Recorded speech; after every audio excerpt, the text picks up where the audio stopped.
Assalamualaikum warahmatullahi wabarakatuh. Salam, selamat pagi Ibu, selamat pagi teman-teman. Di sini saya akan menjelaskan sedikit materi. Sebelum saya menjelaskan materi, di sini saya ingin perkenalkan nama lengkap saya Rosalina Delete dengan NIM 2024720051. Di sini saya menjelaskan materi mata pelajaran strategi pembelajaran dengan dosen pengampu Kardika Meta, SPD MPD. Pertanyaan pertama, pembelajaran berbasis deep learning refleksi menjadi bagian penting rancangan kegiatan refleksi siswa setelah mereka melakukan proyek mengenal motif batik daerah dalam konteks pembelajaran matematika, yaitu geometrik dan pola. Jawabannya, refleksi proses bagaimana langkah-langkah yang kamu lakukan saat menganalisis motif batik daerah, pola atau bentuk geometrik, apa yang paling mudah dan paling sulit ditemukan dalam motif. Mengapa refleksi pemahaman matematika konsep geometrik, apa yang kamu gunakan, misalnya simetri, lipat, pengeluang, pola, transmisi, bangunan datar. Apa kamu memahami hubungan antara pola batik dan konsep matematika? Jelaskan dengan contoh. Refleksi budaya, apa pengetahuan baru tentang batik daerahmu yang kamu dapatkan? Bagaimana menurutmu matematika dapat membantu melestarikan budaya batik? Refleksi emosi dan pengalaman, bagaimana dari proyek ini?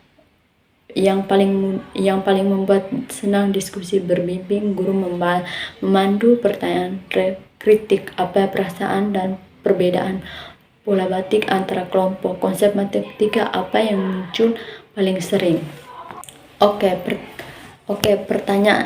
Pertanyaan kedua, jelaskan strategi guru dalam memanfaatkan permainan tradisional seperti congklak atau engklek sebagai media pembelajaran numeris yang menumbuhkan kesadaran budaya lokal dan berpikir kritis siswa. Jawabannya, mengontekstual pembelajaran dengan nilai budaya permainan guru dan mengenalkan permainan tradisional bukan hanya sebagai alat bermain tetapi sebagai warisan budaya. Strategi menjelaskan asal-usul permainan, misalnya congklak dari Jawa, engklak dari berbagai daerah Nusantara, dan fungsinya permainan dalam kehidupan sosial masyarakat zaman dulu.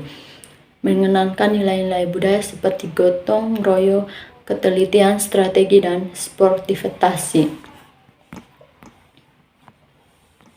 Pertanyaan yang ketiga, rancangan pembelajaran membaca puisi rakyat, pantun, atau parkiran dengan pendekatan midwifery learning agar siswa tidak hanya memahami makna teks tetapi juga nilai-nilai budaya di dalamnya. Jawabannya, tujuan pembelajaran berliterasi midwifery learning, siswa mampu yang pertama itu membaca pantun atau parkiran dengan penuh kesadaran.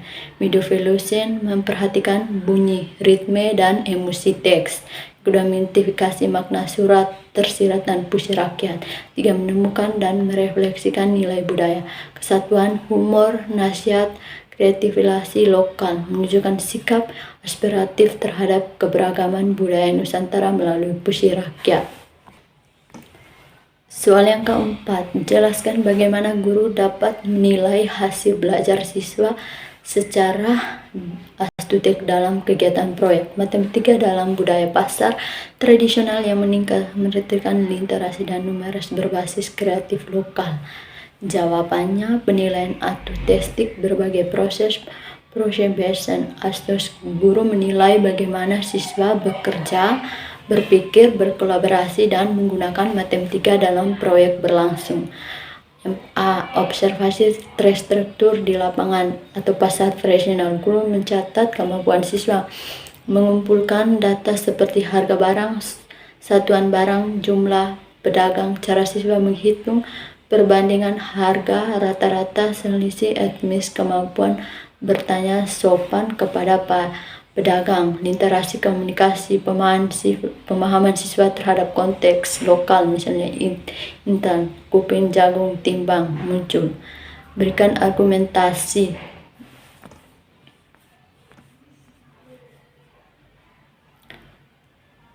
Pertanyaan kelima, berikan argumentasi kritik mengapa integrasi kreatif lokal dalam pembelajaran berbasis deep learning penting untuk membangun literasi budaya dan numerasi kontekstual pada siswa sekolah dasar. Sertakan landasan teori dan minimal satu ahli. Jawabannya berikut. Argumentasi kritis mengenal penting integrasi kreatif lokal dalam pembelajaran berbasis deep learning untuk membangun literasi budaya dan numerasi kontekstual pada siswa sekolah dasar, dilengkapi dengan landasan teori dari para ahli. 1. Deep learning membentuk pengalaman bermakna kreatif lokal, mediakan konteks yang ontetik. Pembelajaran berbasis deep learning menanamkan pemahaman konseptual, keterhubungan antara ide serta kemampuan berpikir tingkat tinggi, bukan sekedar hafalan. Menurut bacaan Oreskung 2002, learning terjadi ketika siswa memaknai pengetahuan baru mulai pengalaman yang relevan dengan kehidupan mereka atau kehidupan sehari-hari kayak gitu ya. Terima kasih. Sekian pemaparan materi dari saya. Sekian dan terima kasih, saya ucapkan terima kasih.